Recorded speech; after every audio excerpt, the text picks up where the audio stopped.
అనుకోకండి. భగవంతుడంటే ఓ అబ్బాయి అని అనుకోకండి. దయ ఆమె, దయ కలవాడు ఆయన. మనకి రెండూ కావాలి కదండి. దయ కావాలి, దయ కలిగిన వాడు కావాలి. కానీ దయ కలిగిన వాడు మన దగ్గరికి రావద్దు, దయ వస్తే చాలు. నిన్న మనం చెప్పుకున్నాం,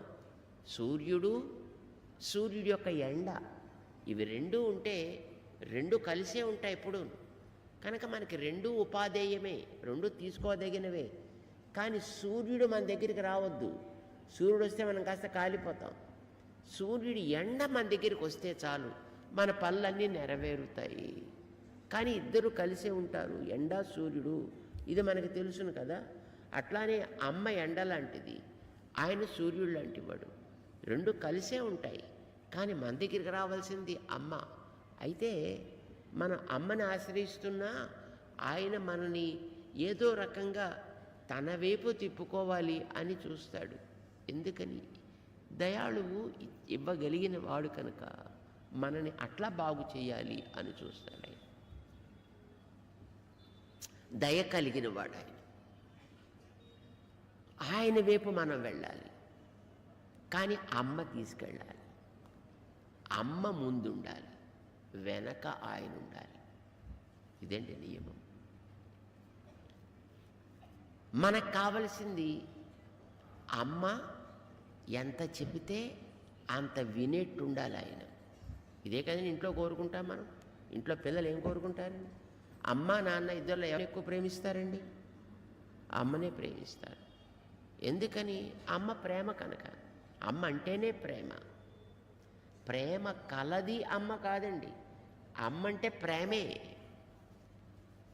అయితే నాన్నగారికి అమ్మ మీద ఇష్టం ఉంటుంది.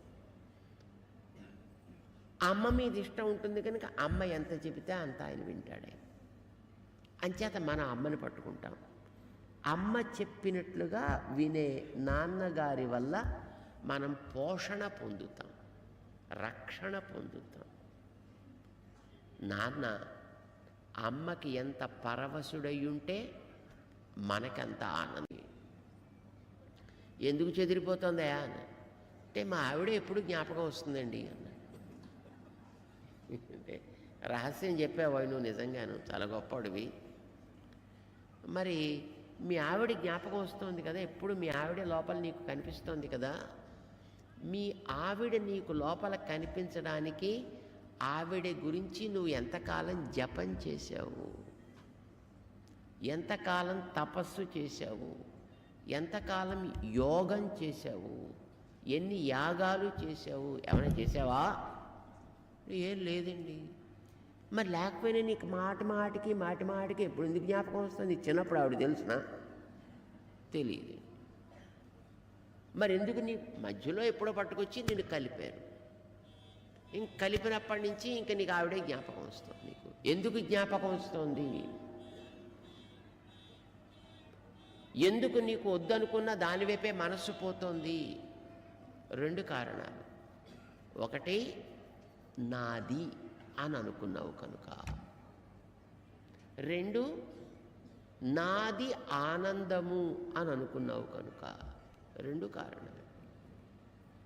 నువ్వు వద్దనుకున్నా నీ దృష్టి అటు వెడుతోంది. దేవుణ్ణి నువ్వు ఆనందము అని అనుకోలేదు, దేవుణ్ణి నువ్వు నావాడు అని అనుకోలేదు.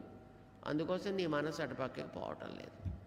నువ్వు బలవంతంగా ఎవరో చెప్పారు కదా గురువుగారు, ప్రయత్నం చేద్దామని నీ మనసును దేవుడి వైపు నడిపించాలి అని అన్నా, ఎత్తు మీదకి నీళ్ళు ఎక్కిస్తుంటే వెనక్కి జారిపోతున్నట్టుగా నీ మనసు వెనక్కి శుభ్రంగా జారిపోతుంది. నీకిష్టము నాది అని అనుకుంటే నువ్వేం చేయక్కర్లేకుండా సులభంగా మనసు వెళ్ళిపోయిందట.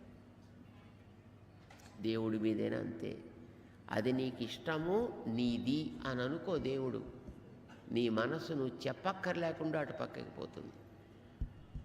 నువ్వు వెనక్కి రమ్మన్నా రాకుండా అటు పోతుంది. నువ్వు అనుకోవటం లేదు, అనుకుంటే ఏం చెయ్యక్కర్లేదు. మనిషికి శృంగారం అంటే ఏం శ్రమ లేకుండా మనస్సు పరిగెడుతుందండి. అందుకోసమనే మామూలు శృంగారం నిన్ను పాడు చేస్తుంది. భగవంతుడు